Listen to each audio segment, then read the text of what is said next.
Good morning, everybody. I'm Councillor Andrew Cooper, and I'll be chairing the webinar this morning. As many councils have declared a climate emergency, there has been an increased need to produce carbon baselines. And councils have requested a tool to support them in calculating and recording their own baseline greenhouse gas emissions. The Greenhouse Gas Accounting tool has been developed by local partnerships and the LGA as a free resource for councils. It will provide a straightforward and reliable approach for all councils, standardising how local government measures and reports carbon emissions. There'll now be a quick poll on what you're currently doing regarding carbon baselines. Some people may have technical problems with the poll if their browser isn't compatible, but let's hope not.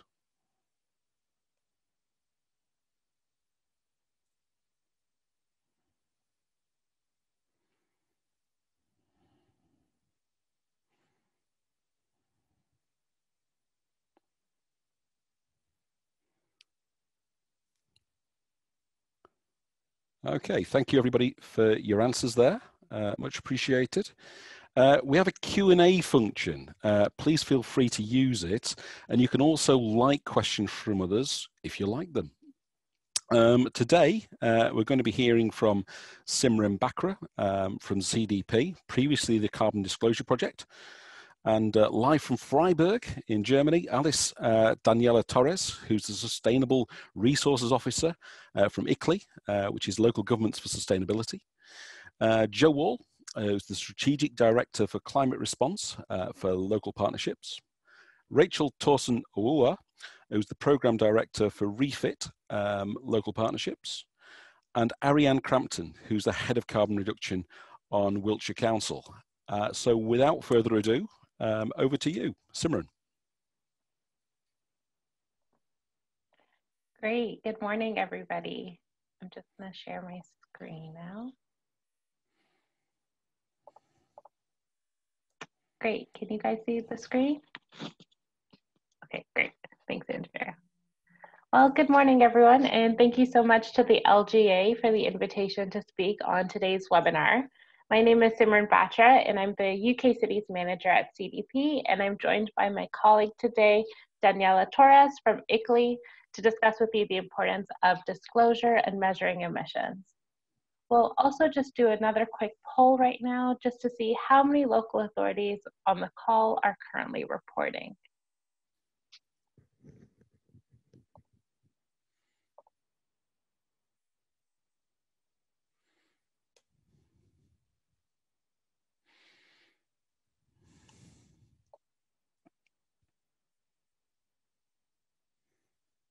Okay.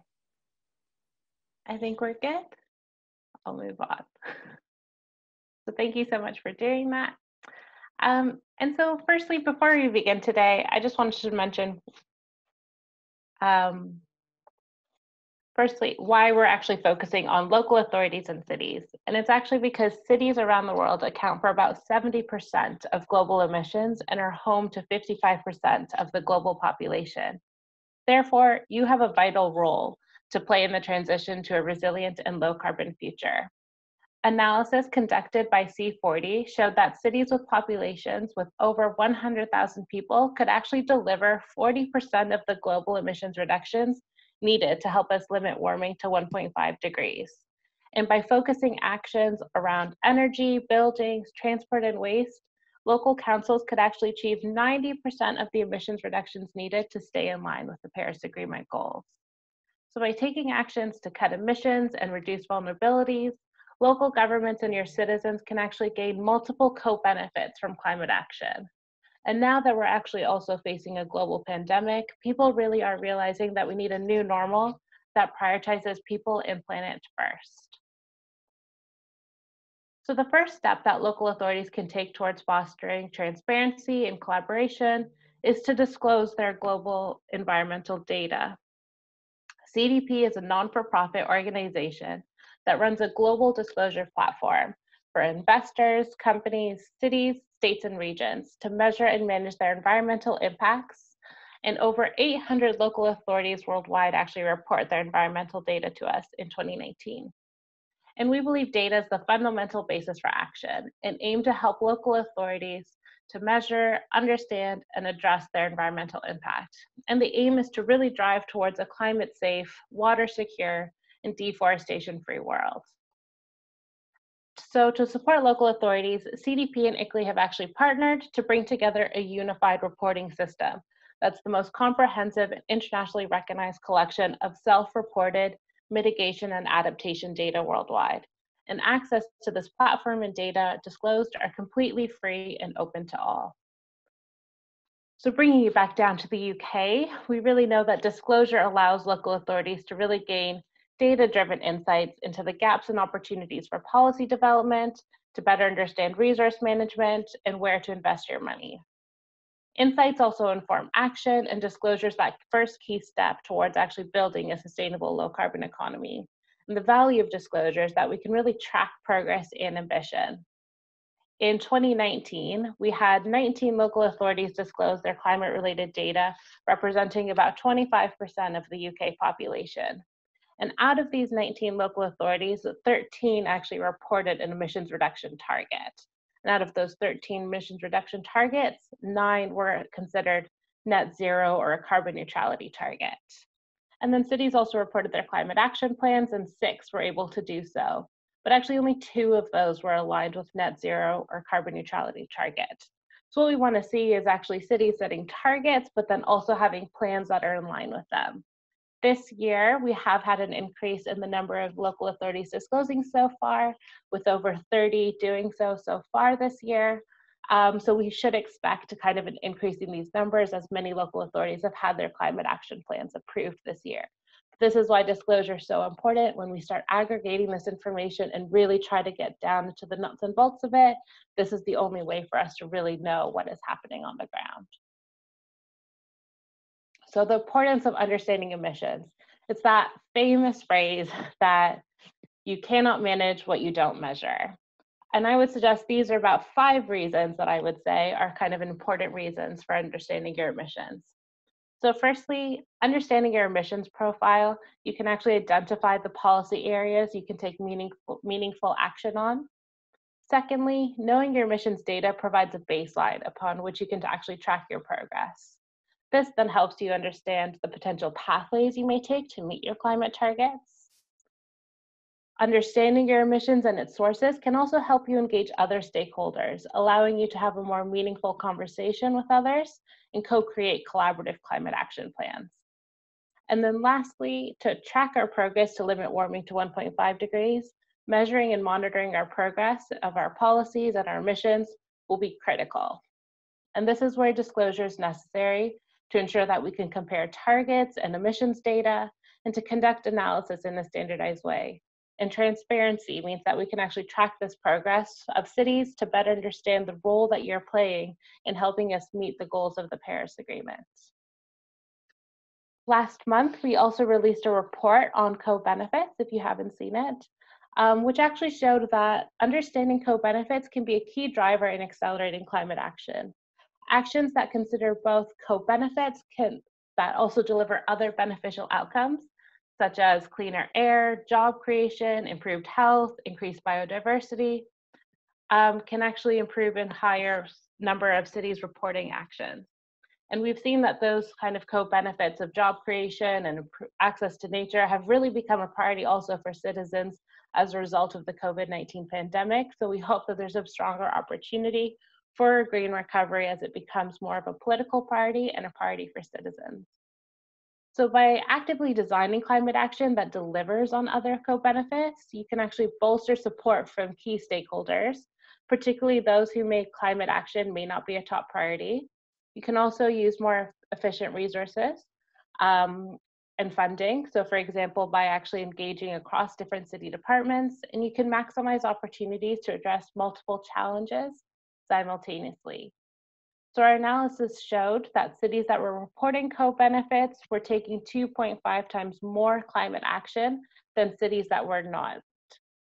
And this shows that cities that really understand the co-benefits and are integrating climate not just within their climate team, but across their city are actually taking more climate action. So going back to disclosure, how does this process work? This is an annual process that begins with our team and partners asking local governments for their environmental data. Local authorities then have a couple of months to collect and report their data through our platform. We then make all of this data public, make all the publicly reported data available on our open data portal for free. And then this data is also shared with our partners and organizations such as the Global Covenant of Mayors, C40, and ICLEI. And then using this data, CDP and our partners actually analyze it to produce reports, inform events, and our advocacy work, and our technical assistance programs. It helps us all to understand who's leading on climate, but where are also the gaps that remain that needs more support on. Decision makers within local authorities can also use this analysis to assess and improve their goal setting and strategies and report again the following year to track the progress that's being made. So I'll go through just a few of the benefits, but local authorities that actually report to CDP and ICLEI's unified reporting system have access to an ecosystem of services from both of our organizations. Through one questionnaire, you can disclose to the Global Covenant of Mayors, and we also share best practice and facilitate knowledge exchange through webinars, reports, case studies, and workshops.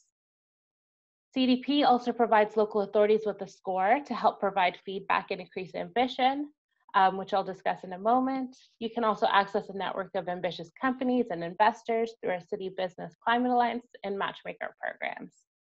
And finally, local authorities disclose to be transparent, to track their progress, to improve their data quality, and to learn from other cities around the world. The unified reporting system can also be used as a tool to engage other departments and agencies. So some of you may be aware that CDP scores our local authorities, and we do this to really help improve the data quality and accelerate your action.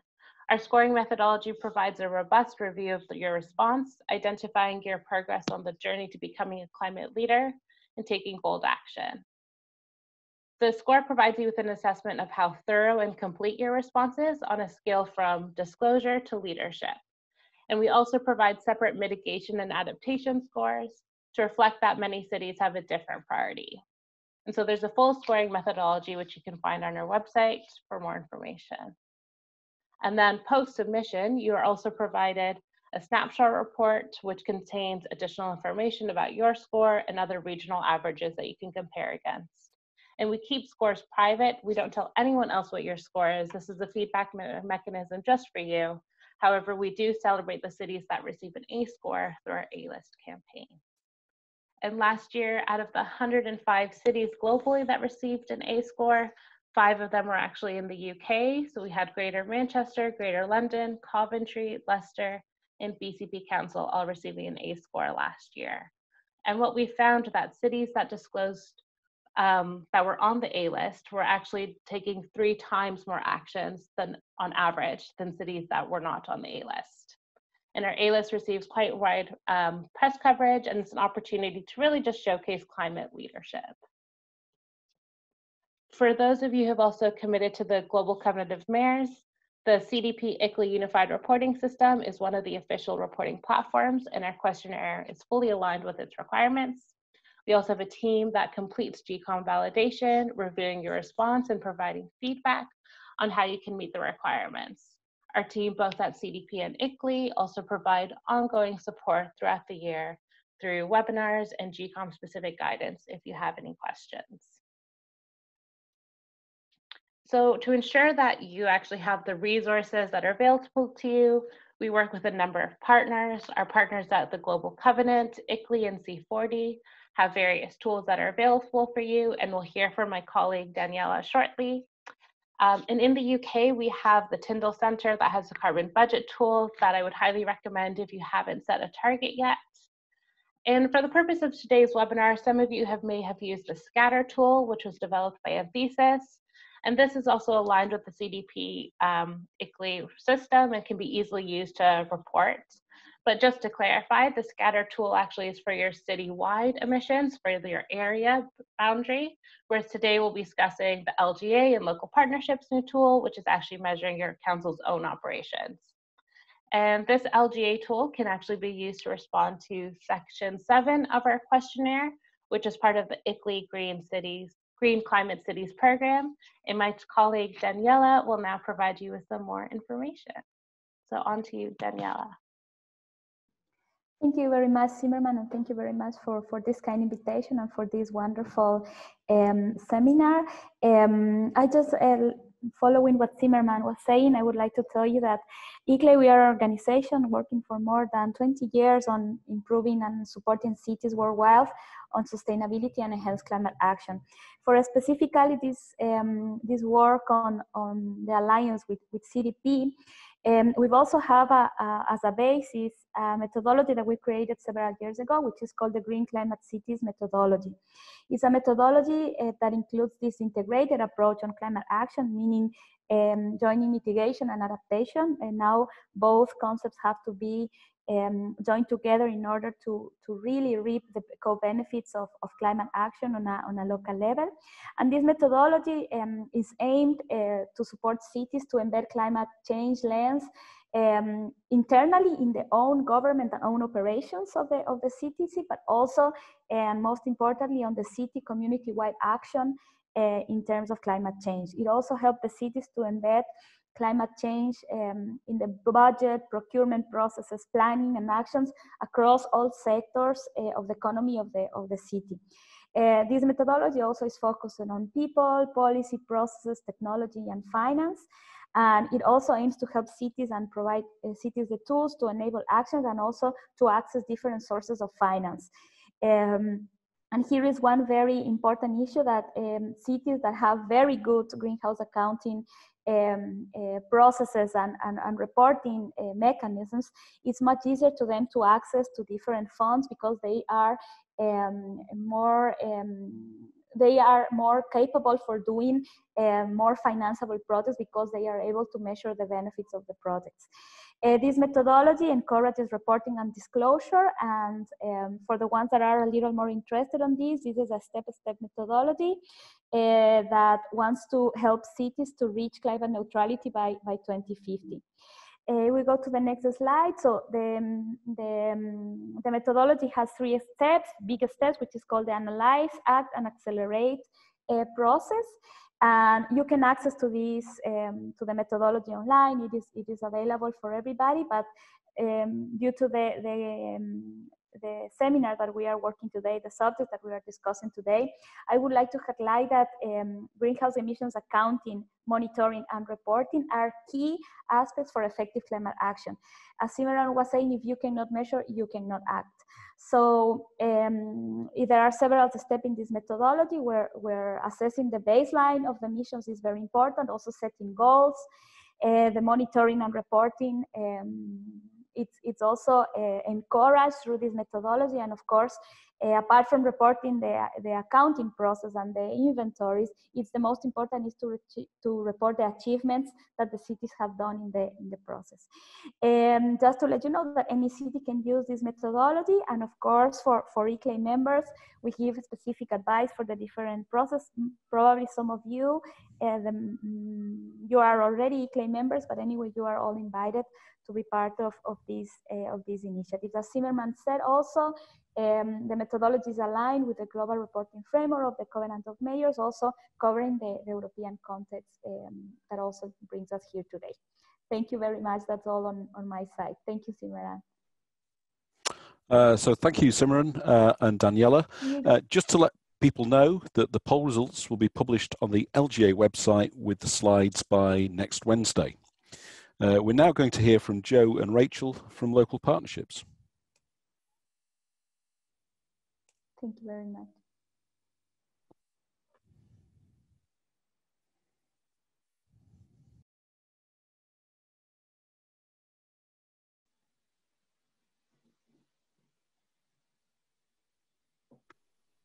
Apologies, took a moment there because I was trying to come off mute just as things were moving around on my screen and I couldn't actually hit the button. So good morning, welcome. My name is Jo Wall. I'm the Strategic Director for Climate Response at Local Partnerships. I've been with Local Partnerships since the beginning of October last year, and we've been working to develop our offer in this space ever since that time. So local partnerships, for those of you that aren't aware, are jointly owned by the Local Government Association, the Treasury and the Welsh Government. We're wholly owned by the public sector. We're a not-for-profit company, and we provide services across a range of local government and central government departments in a very wide range of services, but climate response is one of them. And as part of that, we decided last year that with the demise of the national indicators, that actually we could see that there was a gap for local authorities, and particularly across the range of local authorities. And I can see in the QA already that there are questions about the disparate resources that are available to different local authorities. So what we've tried to do here is provide a calculator that enables you to calculate your own Scope 1 and Scope 2 emissions and some of your Scope 3 emissions which is free at the point of use. So it can be downloaded either from our website or from the LGA's website. We receive a small amount of LGA grant each year, which we use towards improvement activities across the sector. And this was an activity that we thought needed to be prioritised this year to try and bring local authorities some resources in a space where we know there's an awful lot of keen interest. We're also very keen that if at all possible, we can use the information that's collected to start benchmarking within the sector, and to do that on a non-commercial basis, i.e. not as a paid-for service. And we'll be talking a little bit at the end of this session about how we hope to achieve that through LGI Inform, and gathering a bit more information from you along the way. I would like to say to you, thank you very much for taking part in the polls today. This is really helping us as much as you guys in terms of actually understanding what you need and what you want, so that we can try and make sure that we tailor things accordingly going forward. I'm going to hand you over now to my extremely capable Rachel, my capable colleague Rachel, who's going to actually talk you through the mechanics of the tool itself, how it works, and how to approach your data gathering. Thank you. Hi, my name is Rachel Torreson-Awar. I'm the Programme Director for Refit at Local Partnerships. I've been with Local Partnerships since November 2017. Prior to that, I worked for a large county council for the best part of a decade, where I led on the National Indicator 185 reporting, getting the CRC reporting set up. And for those of you who were familiar with National Indicator 185 and CRC, you'll remember that they had their own reporting templates, and they had their own very distinct reporting boundaries for each. So what we've identified currently, since the demise of those reporting schemes, is that there is a gap in the tools and the support available for local authorities to report, to calculate and report on emissions arising from their own operations and services.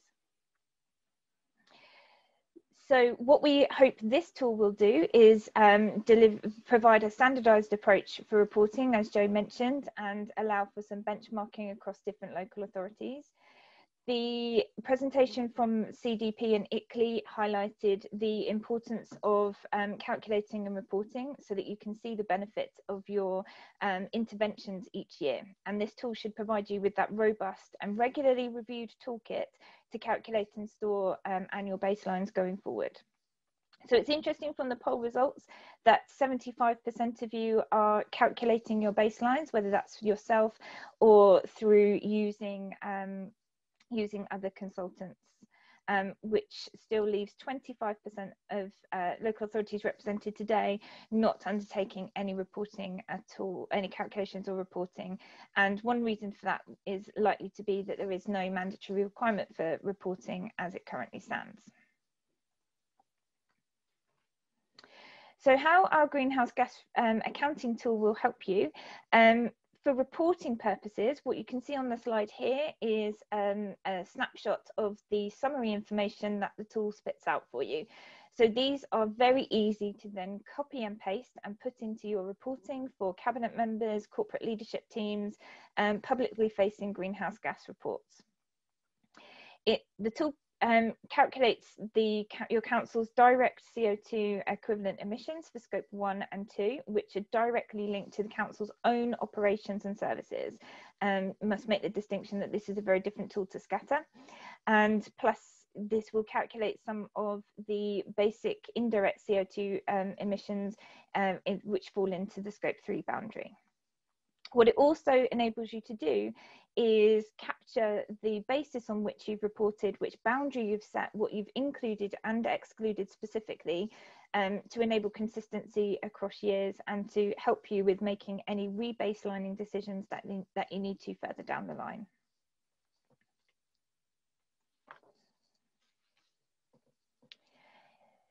So what does the tool do? It calculates your emissions, and it uses the relevant UK government conversion factors, taking away a lot of that burden in terms of sourcing the most up-to-date conversion factors and then ensuring that you have those in your own spreadsheet in the right way. This tool is going to be updated every year at a minimum to capture the most up-to-date emissions factors as published by government. And whenever in the interim that BEIS make any updates, sometimes they do periodic updates to the emissions factors.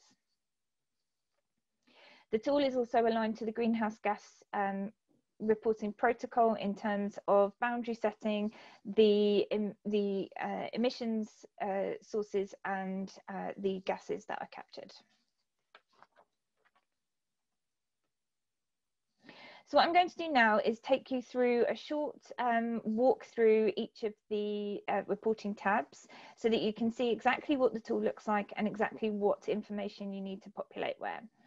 So this tab here is our Scope 1 tab. So you'll see here that Scope 1 emissions capture your directly combusted fuels for heating in your buildings. It captures your fugitive emissions, and these are F gases, most likely arising from your air conditioning units and chillers, and fuel burned in your authority's fleet. So fleet may be your pool cars, will be your refuse collection vehicles, any highways maintenance vehicles that are not as an outsourced service to a highways contractor. So what you'll see for each tab as well is that there is guidance peppered through the spreadsheet. So you don't need to keep referring backwards and forwards to a guidance document. As you hover over each cell, it will give you some instructions. You will see that for Scope 1 emissions, you will need to report that in kilowatt hours. And the box that we've got highlighted there with the red square, all of these paler yellowy green boxes throughout the spreadsheet are where you directly input your figures using the correct units. The green boxes are locked. Those are your conversion factors and they hold all the formulas. And then the pale yellow boxes are the figures that pop out at the end. So your total emissions for each category. So for F gases, fugitive emissions, you need to be collecting those in kilograms.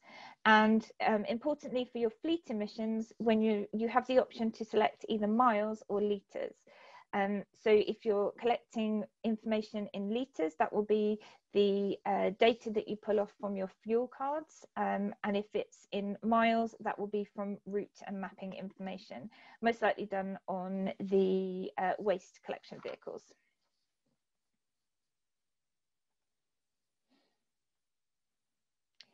Scope 2 tab here, there's not a huge amount of information to stick into Scope 2 here. This is your kilowatt hours from your building use and your street lighting. So you are putting the summary data in here. The version of the tool that is available for download on the website has a couple of extra tabs that you can't see on this summary here, which are your data collection tabs. So if you are using software such as Systems Link, Team or Stark to hold and store all of your utilities data, you can then run your summary reports and put that data into the data collection tabs and then do a link into this consumption cell here so that you can always go back to the raw data. Street lighting, again, this is a summary figure for the kilowatt hours from your unmetered supplies for street lighting, and you will need to engage with your highways teams in terms of getting your most up-to-date asset data for street lighting and street furniture. Each of the tabs will have one of these additional comment boxes at the bottom. The reason we've put those in here is so that you can make any useful notes about how you've calculated the emissions, perhaps where you've sourced the data from, any gaps or estimated data that you might need to capture, so that this tool becomes very useful when you're going back and when you're reporting subsequent years. You can make sure that you're reporting in a consistent way.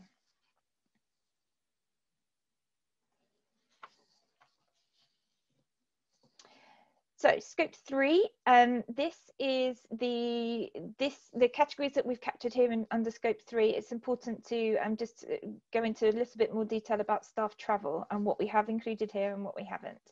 So the scope 3 emissions from staff travel, it's really important to make this clear that this is business travel from personal vehicles only.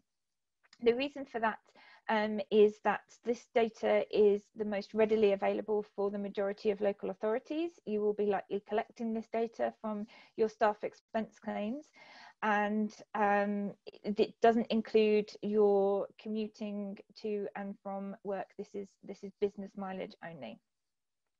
Again, you have the opportunity here to select whether you report in miles or litres. Most often this will be miles because it will be coming from your HR department and your staff mileage claims. And again, you put the summary data for each vehicle category into the yellowy green box, and you'll see there that on the right hand side of that table, that's where your information pops out in terms of the summary emissions. Transmission and distribution losses, this is all automatically calculated for you. I know that some local authorities will do manual calculations for their T&D losses for scope 2, electricity supplied to buildings and any electricity used for charging electric vehicles. We've taken that calculation away from you and automated that for you. So you will see that once you've populated the earlier tabs, these cells will automatically populate. Water is an optional reporting for you. If you are collecting your water data from utility invoices in terms of cubic meters, you can put the figures in there for water supply and water treatment, and again you get the consumption, the emissions populated there for you.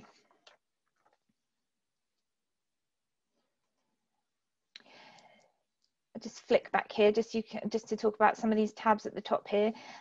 So we've gone through a quick canter through the scope 1, scope 2 and scope 3 data capture tabs on here. At the beginning of the presentation, we showed you the snapshot of the summary tables and the summary charts. So those are populated in 2 different tabs.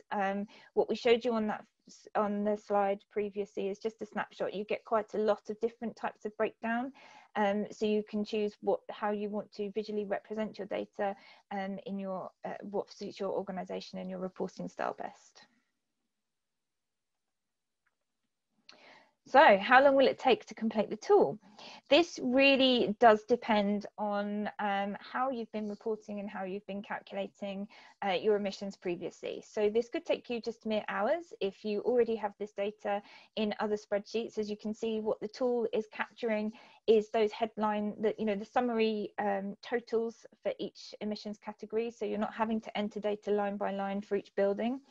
So it could take you hours or it could take you some days to populate the tool if you need to go on a fact-finding mission and make friends with colleagues that you may know have spoken to before in terms of highways, transport, energy managers if your team doesn't, if you're in a sustainability team that doesn't have energy within its responsibility, and particularly for staff business claims, if your organisation is not already capturing vehicle type and fuel when your employees are submitting their expense claims for mileage, that can take a little bit longer, so just bear that in mind.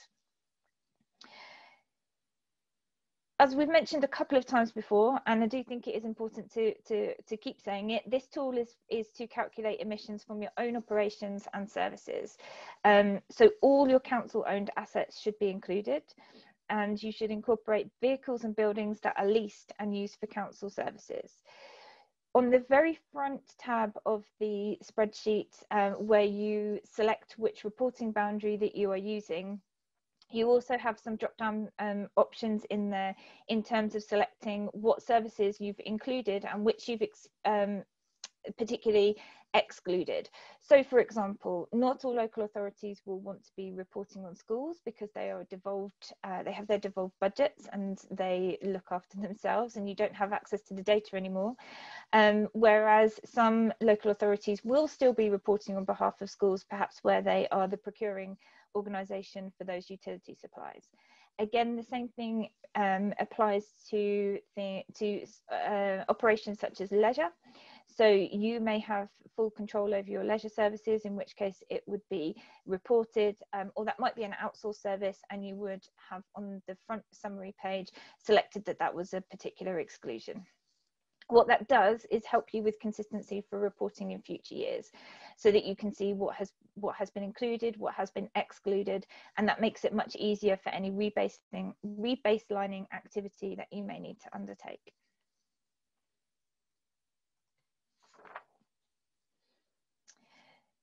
So where do you find all the information required to populate the tool? I've touched on a few of these already, but I'll go through them again once in turn. I think this is a useful summary for people who perhaps, for the 25% who are not calculating or reporting at the moment. Utility invoices for gas, electricity and water. Now, this may be where the task becomes fairly labour intensive if you are still collecting data on paper invoices. I would imagine that the majority of councils procure their utilities through procuring bodies such as CCS, ESPO or LASER, in which case you should be receiving your summary invoice data via electronic means, and more often than not importing that straight into software such as Systems Inc. or Teams, in which case you can run a summary report and use those headline numbers to populate this tool. Again, data from smart meters and half-hourly consumption data, you should be able to extract that either from your monitoring software or from your smart meter dashboard that you have with your utility provider. Fuel purchasing cards, you will need to speak to your fleet management teams in terms of extracting the data. That should be easily accessible to you in the form of a spreadsheet. Route mapping calculations for mileage. Again, most likely if you're using mileage for fleet emissions, this will be in the main from your waste collection colleagues in terms of the data that they hold for the route mapping for the RCVs, the refuse collection vehicles. And again, I mentioned the challenge on travel expense claims. Many councils will have started reporting and collecting the breakdown of engine size and fuel type as part of staff expense claims because of requirements for National Indicator 185 and the previous Memorandum of Understanding for greenhouse gas reporting with DEC as it was back then. But you will need to engage with your HR colleagues, and there may be you may have GDPR issues flagged to you in terms of the granularity of the data.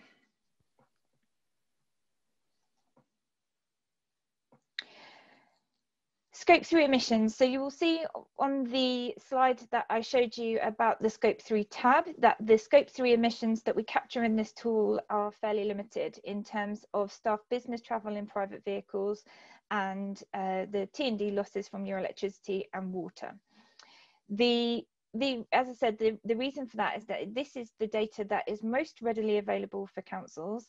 And in terms of the interventions that you can make in your first carbon budget when you're setting your climate action plans to address the climate emergency, you have the most control and influence to be able to make an impact over those emission sources rather than the wider Scope 3.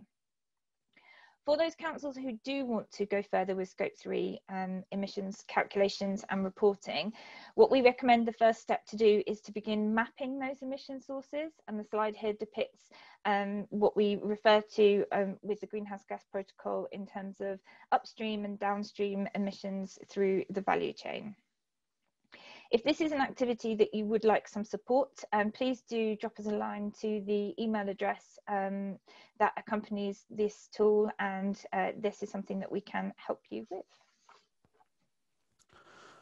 So thank you, Rachel and Joe. We're now going to hear from Ariane Crampton, who's the Head of Carbon Reduction at Wiltshire Council.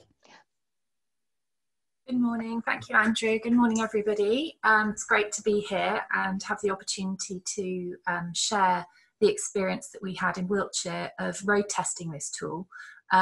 So we were asked to test it back in July, and so we've had you know, the experience of actually trying to populate it and use it for reporting our greenhouse gas emissions for 1920. So I'm very happy to share the experience that we've had with that. I should say that I also, like Rachel, had experience of the NI 185 and CRC reporting and so on. And obviously, since those requirements have gone, there hasn't been a sort of a standard format for reporting things. And so I think this is, you know, plugging that gap. This is coming up with a standard format that all local authorities can use. And I think there will be benefits in terms of getting some opportunities to benchmark with other authorities. So in terms of the benefits that we found from using it, we found it was really good to have one spreadsheet that captures everything, because we had got to a point where we were using separate spreadsheets for our buildings emissions and for our transport emissions. So to have everything in one place was really good. Having the emissions factors pre-entered, that was really good as well, and really useful. It means you don't have to worry about looking them up, they're just there. I thought the questions about scope were really good, so it really makes you think about your reasons for including and excluding different emissions. So for example, for us in Wiltshire, we had data from our sheltered housing schemes, but what we found is that our meter data didn't separate the tenant use versus the communal use, communal areas. And actually, in theory, we should have included the communal areas in our reporting, but actually we couldn't separate that out. It would have been a huge amount of work to separate that out. And actually, when we looked at the amount it was so small that we decided that we would just exclude that, but make sure that we recorded the fact that that's what we decided to do. The other thing that we hadn't thought about reporting before was fugitive emissions. So it made us think about that for the first time, and by asking questions of our contractors who maintain our air conditioning systems at County Hall, we found that there'd actually been quite a significant leak, and that actually there had been quite a lot of fugitive emissions which we hadn't actually asked about before or reported on before, so that was quite interesting. It also enabled us to report on our emissions from biomass, which we hadn't done before, so that was also helpful because we have wood pellet boilers in quite a number of schools, and I saw in the chat somebody was asking about that. And it made us think about working towards capturing the carbon footprint of our water usage as well.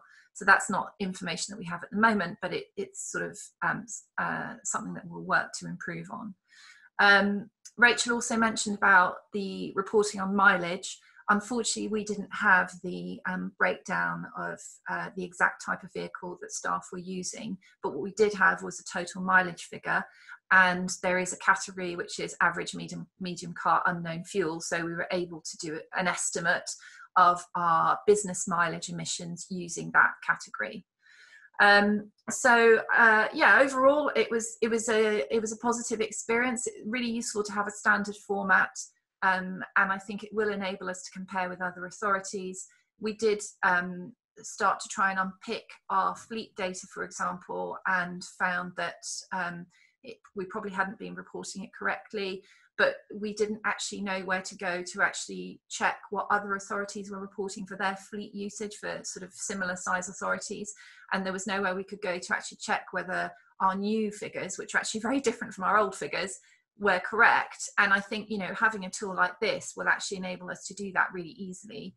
And although different authorities will choose to put different things in scope and will have different amount of outsourced services and so on, it will still provide some kind of commonality across the board. So yeah, so for that reason, I would recommend it. And I know there's been a lot of discussion in the chat and potentially a bit of confusion about different tools and the tools for measuring the local authority carbon footprint versus the whole area carbon footprint. And I think it's important to stress that this one is just for the local authority carbon footprint. And obviously there are other tools which were outlined earlier, which are all about the city, city or the whole local authority area. So I hope that helps. I'll be around for the panel discussion if anyone has any questions from a user perspective. So thank you, Ariane, and we'll now move back to Joe and Rachel once again.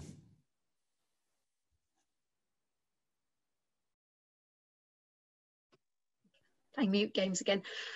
So we're going to now launch a couple of polls to understand a little bit more. So what we've talked about so far is what's in the tool at the moment. And we've reached a point where we felt it was worth launching. We do, however, recognise that it is potentially really a work in progress. What we didn't want to do was spend a lot more time and resource developing something only for everyone to turn around and go, nah, we don't need that. I think what we're actually seeing is that we're getting quite a lot of people saying to us, yeah, this is great, actually, we do need this. What we would like is some feedback from you to help us understand actually where we might develop that in the future. There's a lot of chat in the Q&A about various different topics, and we understand a lot of the intricacies of this. So the first poll we're putting up at the moment is, in terms of Scope 3 emissions, there's a list below. Are there services there? If you could please, on a multiple choice basis, tick all of those which you currently include in your baseline, if you do calculate or report a baseline, that would give us a good start in terms of, are we in the right place in terms of what's in the tool at the moment. Give everyone a few minutes to do that, because it's there's quite a lot in there. Again, in the Q&A, I can see that there's quite a lot of questions around things like waste services, and we are acutely aware that as local authorities you will do things in slightly different ways, and therefore your boundaries are very different, and that's going to be a real challenge for us in terms of benchmarking. But we are determined to have a good go at benchmarking with LGI Inform, and the use of near neighbours, so enabling you to actually select authorities that perhaps report in a similar fashion, rather than necessarily reporting against all authorities. I don't know how we're getting on with the poll and when that's likely to close. It's closed. Lovely, thank you. Whoa. That's excellent. That's really interesting. For those that can't see, we've got a lot of people who are currently reporting on staff business travel and on electricity transmission and distribution emissions. Rather less on water consumption, and then numbers falling down around contracted services for transport and staff commuting being at around 25%. We will publish the poll results later, because I think they'll be useful for people. They're certainly useful for us. So if I could have the next slide, please, Rachel.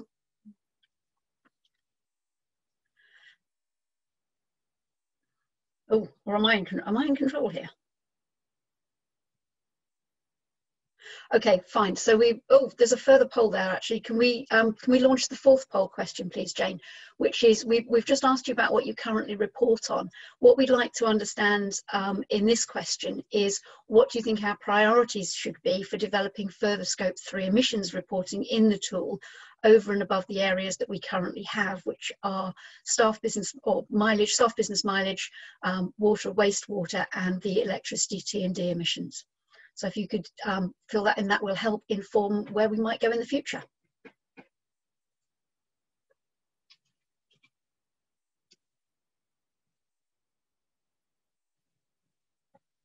I shall just give you a couple of minutes more. This is absolutely invaluable for us, so I really appreciate you taking the time to complete the polls for us, but it really gives us a much better understanding of the readiness that people have perhaps to actually be able to engage in further Scope 3 reporting, that it might enable some benchmarking as well. Are we ready to close that one yet?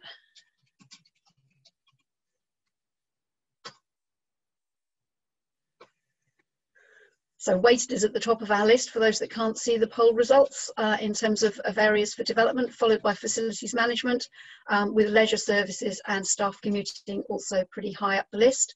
And we've got about 40% looking for staff business travel on public transport.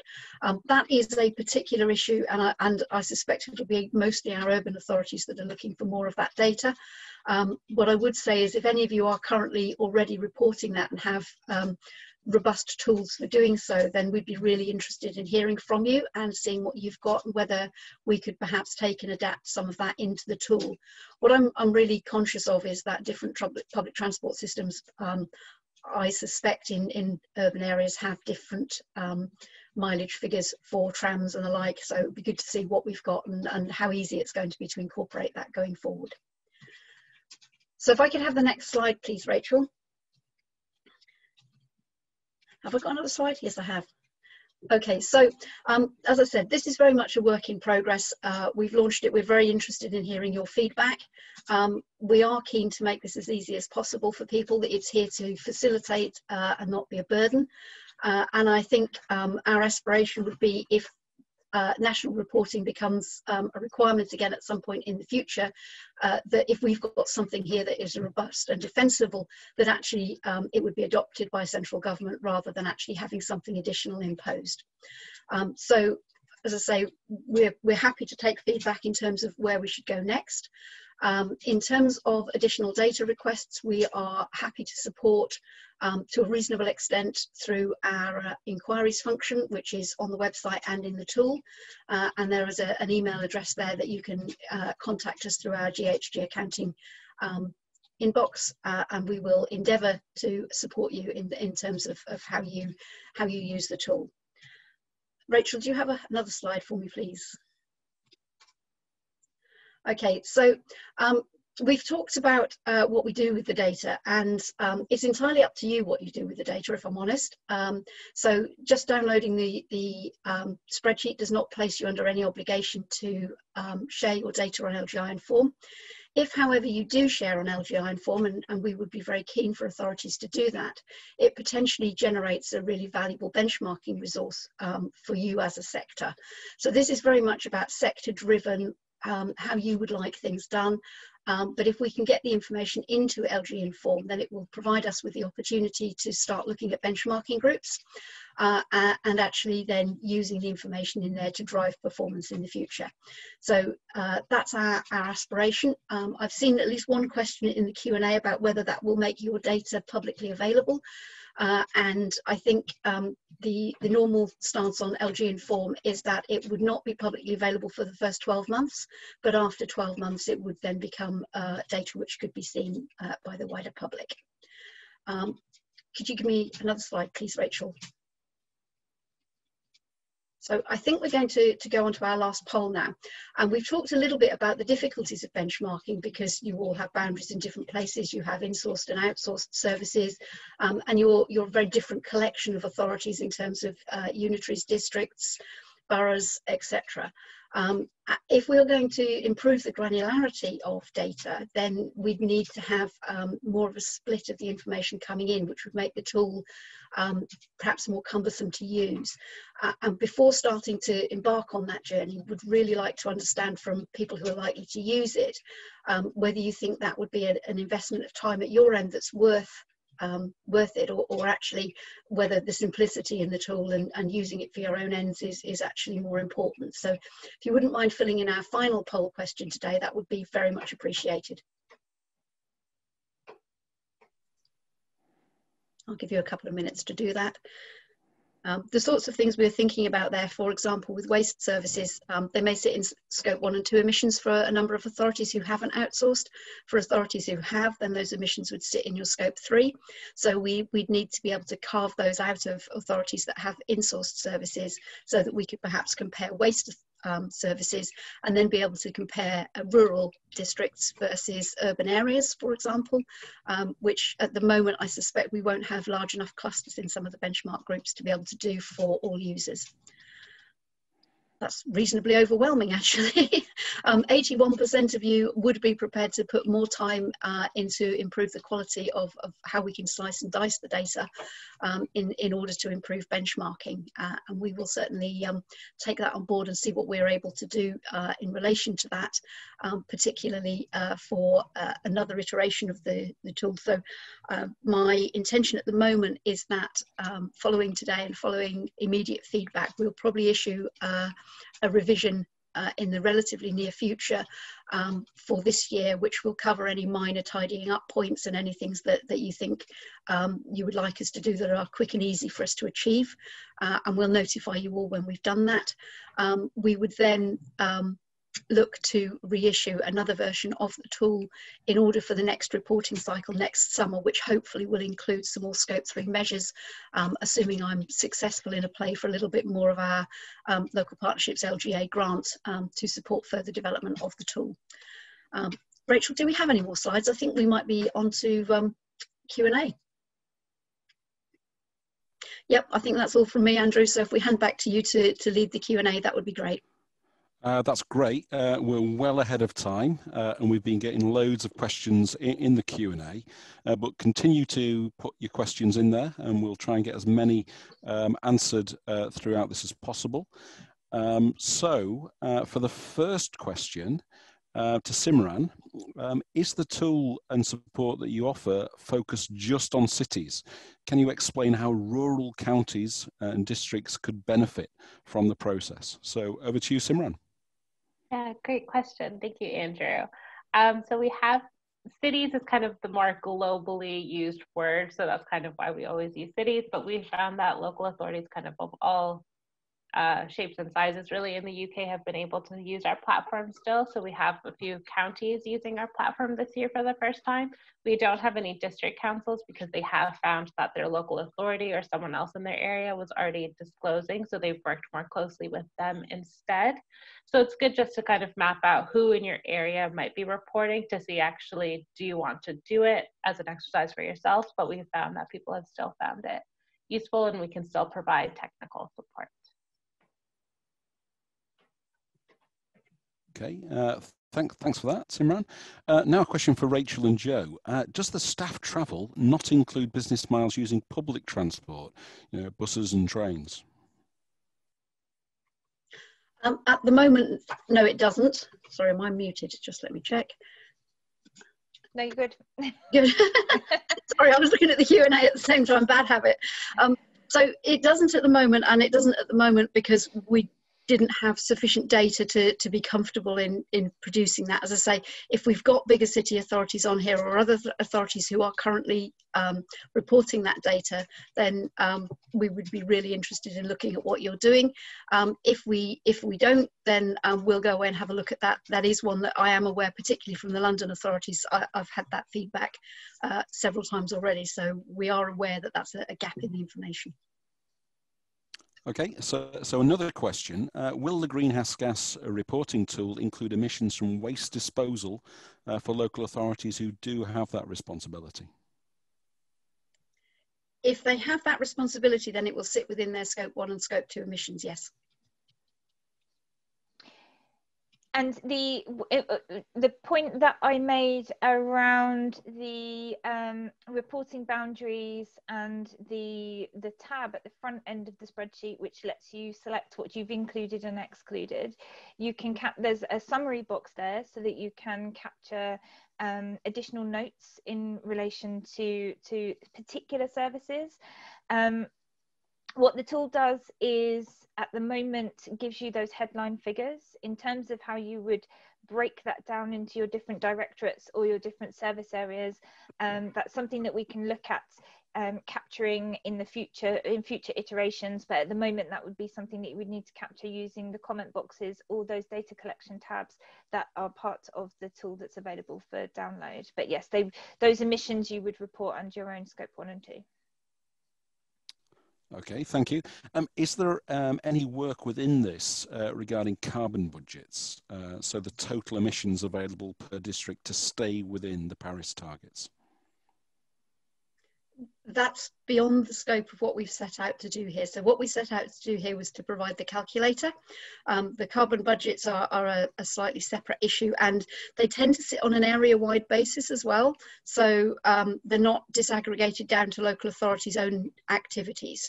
So they sit more alongside the outputs you'd get from the scatter tool. than necessarily alongside the carbon accounting.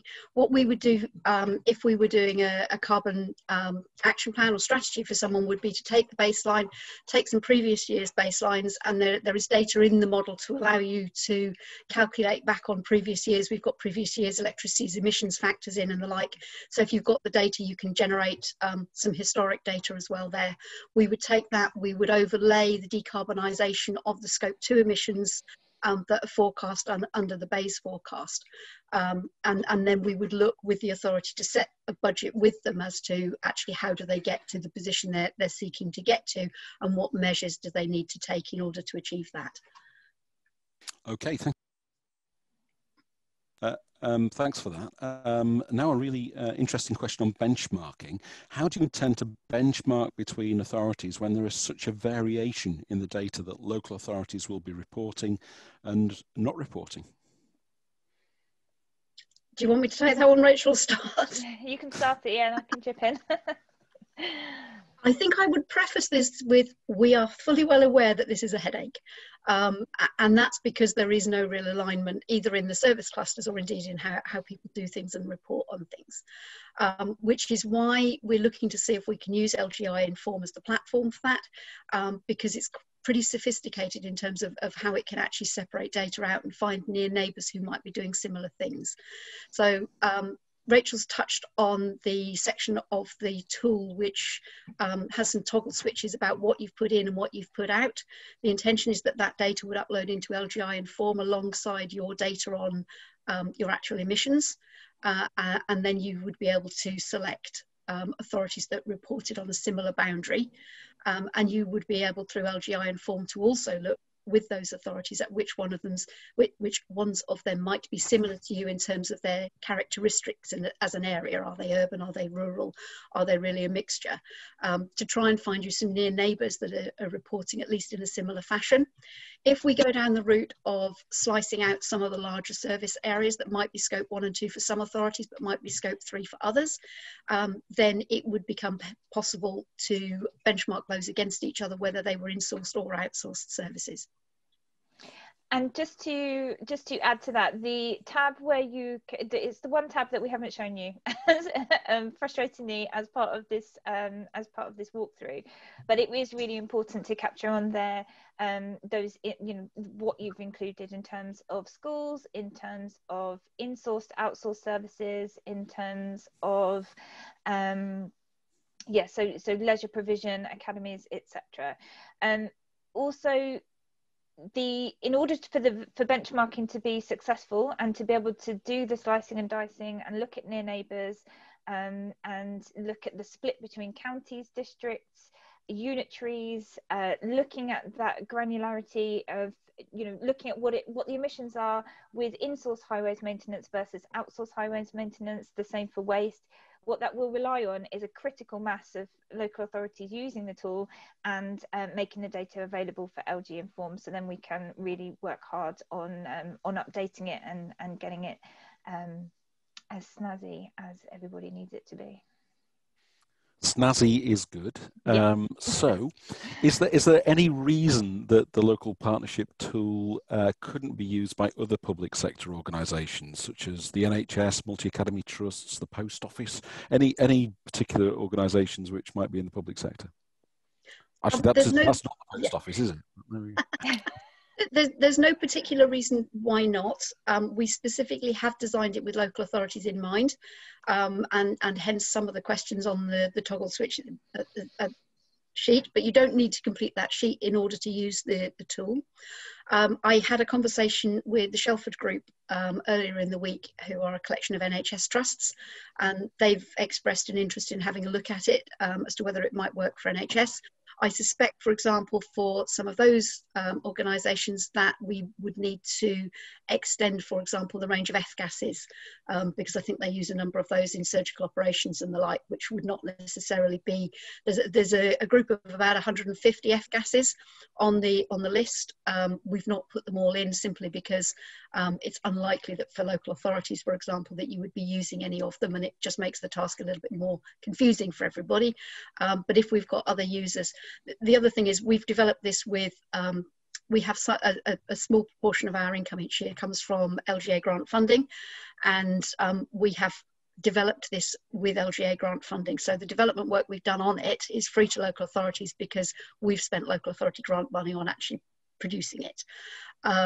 If it was non-local authorities asking us to make amends, we're more than happy to do that, but we'd have to look at who pays to do that, because it wouldn't be fair to ask local authorities to do that on behalf of other public sector bodies. Yeah, it'd be nice to find a way to do that, because a lot of local authorities are working across the public sector as in partnership themselves in their own areas. So it'd be interesting to see how a way could be found there. So another question for you, and I'm going to mix all these questions up a wee bit. So purchasing renewable energy, is there a way to report on this to show that the energy that you've purchased is from a renewable source? And I guess the other thing is about offsetting. Can you look at things that you might be doing, such as you may have a lot of solar panels on council buildings generating your own electricity there, or you may have renewable energy coming from other sources that you've got. And what about things like tree planting and stuff like that for and peat restoration, things that around the margins which may offset your carbon emissions? How might you handle that? So in terms of reporting purchased renewable electricity and self-generation, at the moment we would encourage you to use the comment boxes for capturing that, and use the data collection tabs that are within the tool to split those kilowatt hours generated out, so that you have it for reference. In terms of how you would then report that, that's something that at this stage and the development of the tool, you would need to capture that within your own narrative reports, in terms of you would use the output from the tool. It is something that we are aware of, that lots of local authorities will have their own PV for self-supply and to offset their own emissions. So in terms of future updates in the very near term, that Joe mentioned, that's one of the things that we will be looking at. Joe, did you want to pick up anything on the element on wider offsets in terms of tree planting? I'd actually quite like to lob that question at Daniela in terms of how to treat that in carbon accounting terms, because it is not my chosen specialist subject, despite me being here. Well, I think that is a subject that comes several times. Cities ask that, but I think that it is important that even though now it's not on the tool that it's available for the cities, it's very important to know that cities can have the track of amount of energy they are generating from renewable sources or purchasing energy for their specific activities. And the thing is that when you go to the citywide emissions, okay, you also can account that in the overall city emissions. But also from a methodological perspective, for example, if you take the ISO 14001 methodology, 14064 methodology, for example, or you take the greenhouse gas protocol scope 1 and 2 and 3, there's now a specific guidance on how to account the renewable energy purchase in the inventories for any organization. Okay, so cities may get familiar with that in order to have these separated and reflected in their internal methodological calculations. Okay, because depending on the different reporting processes or internal reporting processes or corporate sustainability reporting processes, they can report that. Okay, so that's my advice. So from a methodological perspective, there are ways to account these emissions avoidance or emissions offsetting, but yeah, how to account it into the goals, that is the discussion that now is getting in all the cities. I hope it clarified. Okay, thank you very much. So this was a question somebody was bound to ask, I guess. Do you think the calculations for this year will not be an accurate reflection of the usual services due to COVID-19? Anybody want to tackle that one? I'll quite happily tackle that one, yes. It's a really interesting question, this one. So the current year we're reporting on is actually 1920, and there will be some impact at the very end of that in the UK through the end of March, but in the main, 1920 is probably our last year where we'll be reporting on the old normal. And I think it's fair to say that what we're seeing at the moment, and I spoke at the LGA conference on Green Reset around wider societal changes, and actually what we are seeing, and we're all actually taking part in right now, is what is likely to become a much more fundamental shift in terms of actually how we do things. That's likely to be long lasting. So actually, no, I think going forward, there are opportunities to radically change some of our baselines. Interestingly, shifting some of the council's scope 1 and 2 emissions into individual scope 1 and 2 emissions, and thought needs to be put into actually how we tackle that in terms of whether we're going to try and capture some of that, but also whether we're going to use it as a lever actually to help people in terms of things like home energy efficiency. But you know, the overall agenda, at the end of the day, measuring, calculating is all very interesting, but the reality is it's change that makes the difference, and it's change that will actually deliver what we need.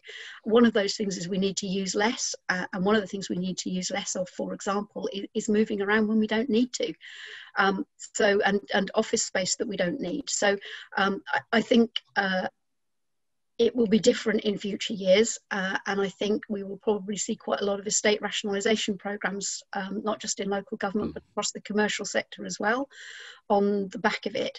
So I think you'll see a different baseline going forward, one that's not going to be predicted in anybody's forward forecasts from previous years, previous climate action strategies.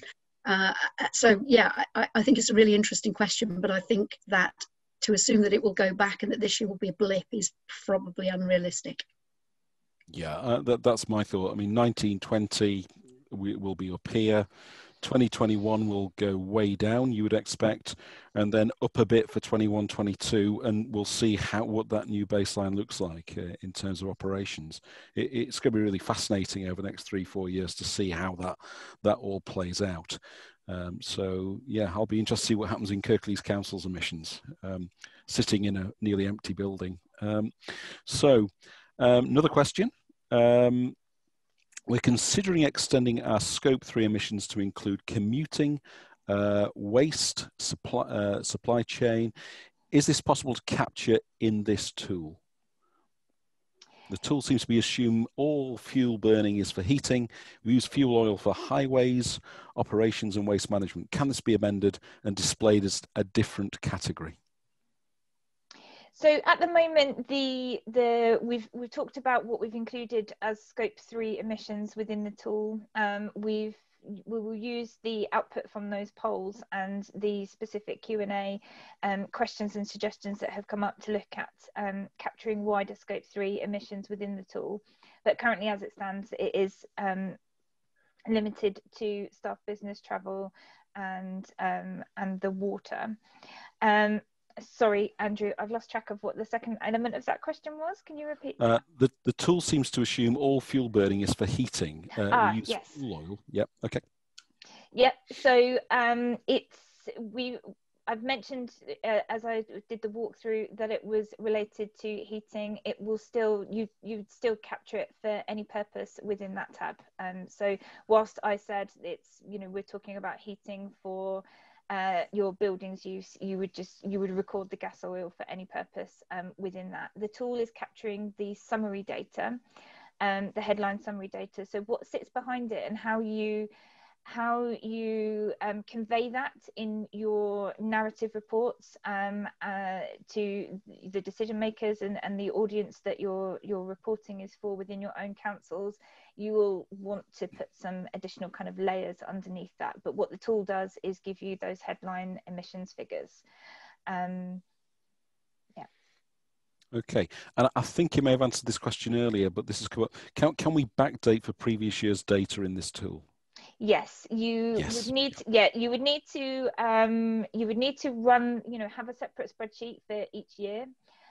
But the emissions factors on that, it would have been really helpful to show you the summary tab at the front, but the summary tab allows you to select your reporting year.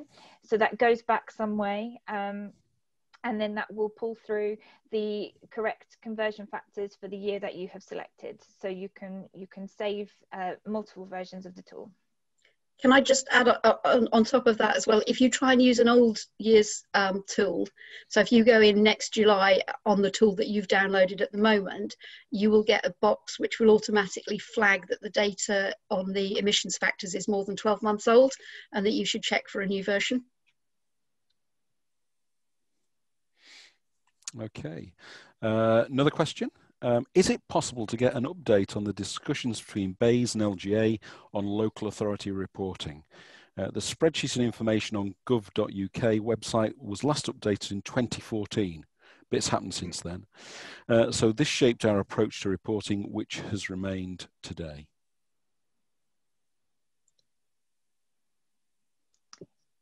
It's an interesting one because I don't think we've got anyone from LGA on the panel, so I'm not sure what exactly has been going on that. I haven't heard anything through the LGA that there's a particularly active dialogue around reporting. I don't know if you have, Rachel. Okay, well, we'll seek to get that answered because we'll be putting the answers and everything up on the website, so we'll try and capture it there. So if we can do that. I'm just going to have a quick look for the back of the question we had here. Oh yeah, on LG Inform. If data is supplied to LG Inform, can submissions be updated? Ooh. I think so, yes. I mean, the process for putting information into LG Inform will be to send the spreadsheets in, and then I think there's an upload process that's an automated process from an LGA folder. So provided the updated information is in the LGA folder, I assume it overwrites the old data, but I don't know. We'd need to check that. Okay, and from the people who are using the tool, I mean, are local authorities requiring prime suppliers, contractors to complete similar benchmarking so they know the carbon impact of their service providers? If not, is there a desire to do so? Do you want me to answer that? Yeah, please. Go on, Ariane. Yeah, so we didn't include all that in our when we tested the tool this year. It's something that we definitely want to do and work towards, but it's yeah, incremental improvements, I guess. So it's something that we'd like to work towards. And at the moment, the tool I think could be configured for that, but it's not yet. Okay, and a fascinating question here, which I'm interested in regard of the West Yorkshire Pension Fund. Local authority investments and pension funds. Investing in fossil fuel industry seems to be a murky area, but our councillors want it including in Scope 3. Any guidance, councillors? I think that's a question for Simran and Daniela, to be honest with you. Okay. Any thoughts on investments in carbon-intensive industries and if local authorities ought to be measured for that? That's a very good question. I think in order to meet, just like ultimately, in order to meet our net zero targets or any targets you have, you will have to figure out your investment decisions as you're taking as a council. What are you spending on any of your investments, your procurement, your pension funds? All of that will need to be factored in and start to be changing. There is some guidance that I can share from C40 that do have a divestment report that might be useful to know how London and New York have done it. That there could be some lessons learned, but it is something that I think eventually will need to be discussed, that any investment decision you make needs to show how does it support or not support your climate target. And if it doesn't, what are you going to do about that? What conversations need to be had?